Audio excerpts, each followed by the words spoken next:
और वहाँ फिर महर्षि भरद्वाज आ गए।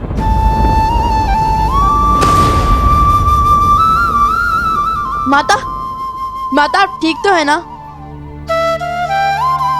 माता आप ठीक तो है ना? माता, माता, माता क्या हुआ माता? माता क्या हुआ माता?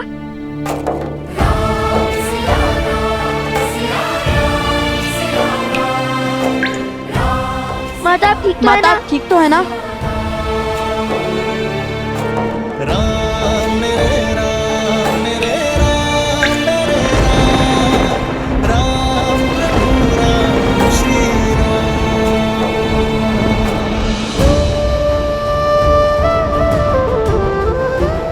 क्या हुआ माता?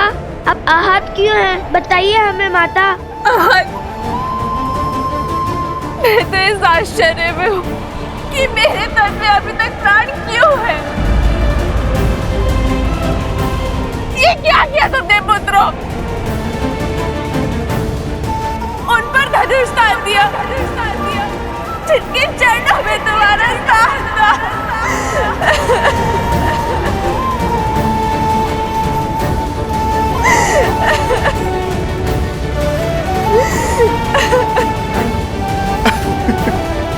माता।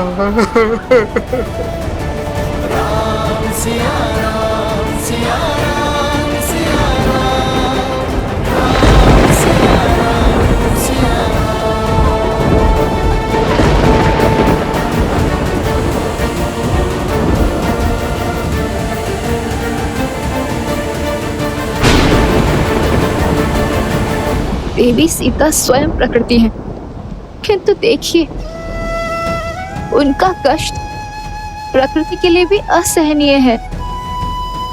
आपने कहा था ये सुखांत होगा, ये कैसा सुखांत है? ये कैसी संपूर्ण रामायण है?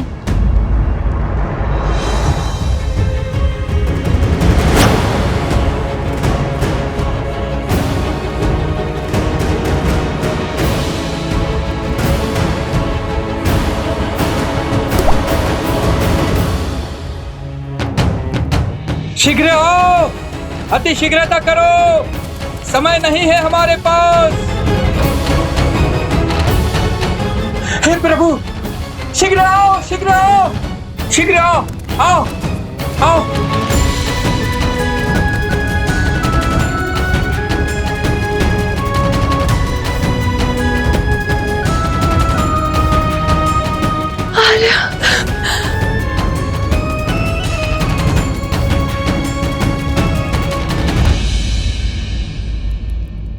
श्री राम अवश्य समय चक्र शेष होने से पहले पहुंच जाएंगे। और मुझे का वचन स्मरण है ना तुम्हें? चुप हो जाइए माता, हमें क्षमा कर दीजिए। हम जानते हैं महाराज आपके भी आराध्य हैं और आपको उन पर अटूट श्रद्धा भी है, किंतु रामायण को संपूर्ण करने का कोई और मार्ग नहीं था माता। शांत हो जाइए माता, शांत हो जाइए।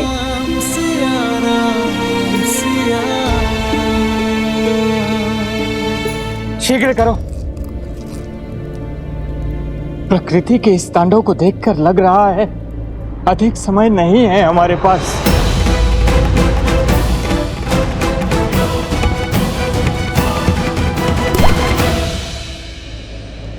मेरा मन ये सोचकर व्याकुल है कि जब देवी सीता को ये ज्ञात होगा कि उनके पुत्रों के कारण लक्ष्मण, भरत और अन्य सभी के प्राणों पर संकट है, तो किंतु जब लव कुश को अपनी माता के सत्य का भान होगा तो क्या वो ये घात सह पाएंगे? अपने पिता पर प्रहार करने की ग्लानि से मुक्त हो पाएंगे? और यदि समय अपना चक्र पूरा कर लेता है तो क्या आज श्री राम के भाई बंधुओं का इस पृथ्वी पर अंतिम दिन है? क्या आज काल अयोध्या के कल और कौशल कुल को निगल जाएगा? क्या अयोध्या अनाथ हो जाएगी? देवी, प्रकृति और नियति के चक्र का आधार क्या है। प्रत्येक बड़ी घटना के पीछे एक बड़ा कारण भी छिपा होता है। ये अंत नहीं है, अल्प विराम है। आज घटनाक्रम की जो यात्रा यहां से आरंभ होगी वो रामायण को संपूर्ण करने की ओर ही ले जाएगी। संकेत को समझें देवी, मैं इस समय इससे अधिक कहने की स्थिति में नहीं हूं। माता विनती है हमारी, शांत हो जाइए। तुमने श्री राम पर तीर चलाया, उन पर प्रहार किया तुमने।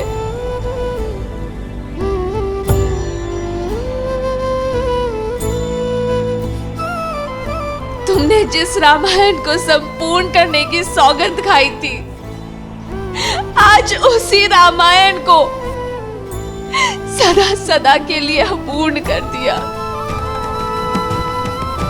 तुमने उन पर प्रहार करके इस जीवन का सबसे बड़ा अपराध किया है।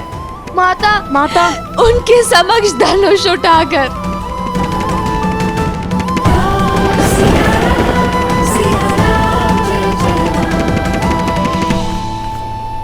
माता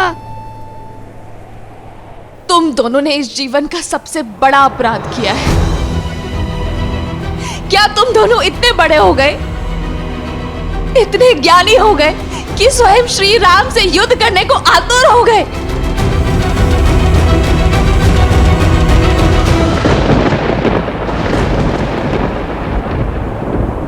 हमें क्षमा कर दीजिए माता। आप अनुचित समझ रही हैं, ऐसा नहीं है। माता हमें समझने में भूल मत कीजिए माता। ये सब तो श्री राम और माता सीता को मिलाने का ही प्रयास था, किंतु ना श्री राम ने हमारी बात समझी ना आप समझ रही हैं। माता आप तो हमारी मंशा को समझिए। क्या इच्छा थी हमारी? यही ना कि रामायण संपूर्ण हो जाए, श्री राम और माता सीता फिर से एक हो जाए। और हमने तो श्री राम के भाइयों से युद्ध करने से पहले उन्हें भी यही बात समझानी चाहिए थी।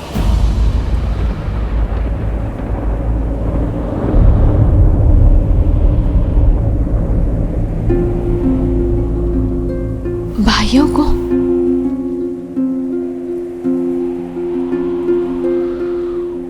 मुझे पूरी बात बताओ, क्या हुआ है?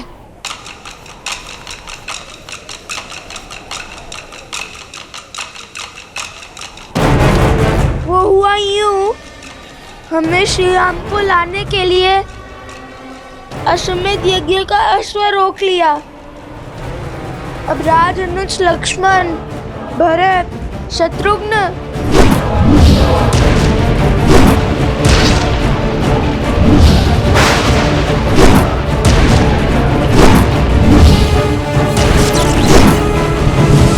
सुग्रीव, अंगद भी हमारे उद्देश्य में बाधा बन रहे थे।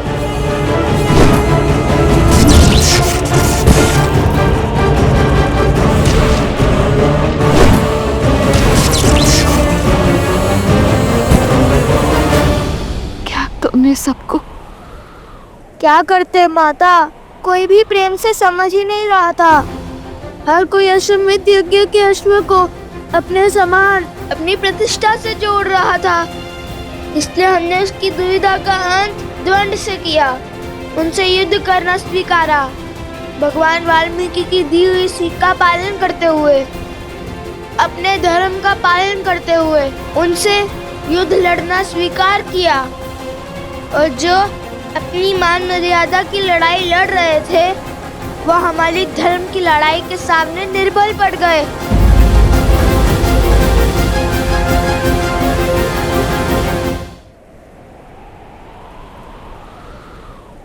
लक्ष्मण,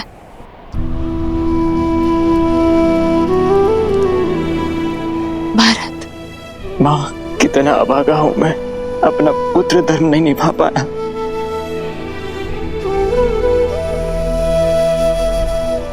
शत्रुघ्न,